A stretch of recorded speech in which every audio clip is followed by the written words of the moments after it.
Has this ever happened to you? I have no solid! Well, thanks to the new condensation, ionization, evaporation, deionization, sublimation, disposition, melting, and freezing solid, you'll never be without a solid again. What? For an unlimited time only, you can get a solid, liquid, gas, and plasma all in one. Holy sh**! With this one simple solid, it can turn into a liquid, a gas, a plasma, or any number of things. But how does this happen?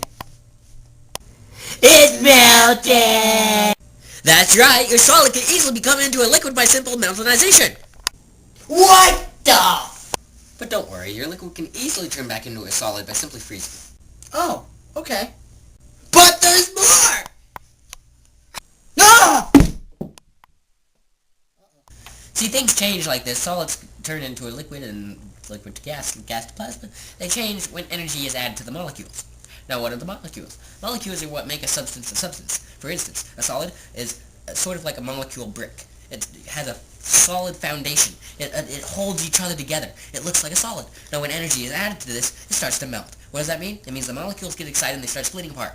Now, they still have bonds when they turn into a liquid, such as water. But what I'm saying is that the liquid, the bonds are very small. That's why liquid can form into any kind of shape that is in the container. Now, when energy is added even more, it starts to evaporate. What is evaporate? Evaporate is when a liquid goes to gas. Now, what is that? A gas is floating molecules all around, pinging around different surfaces. Okay? So, liquid, when it gets heated up, the molecules, they lose their bonds. They lose them.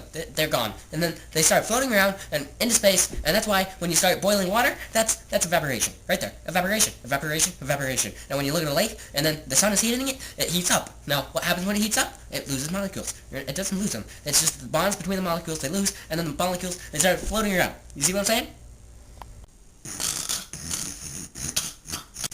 You see, the water is heating up, and it's turning into gas right now. See, the water has molecules that have very little bonds, and when they evaporate, like so, then the gas is released into the air like this. Right, Kyle?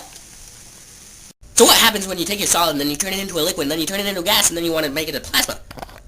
You heat up the gas. Yeah! How does temperature affect molecules?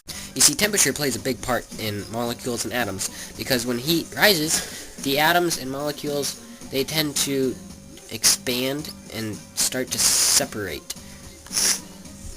But when they get cold, they start to contract and become very small. And that's why when liquid starts to freeze, because it's cold, the bonds in the molecules, they start to shrink, causing them to freeze, which makes ice, which is a solid. You see what I mean? Yes.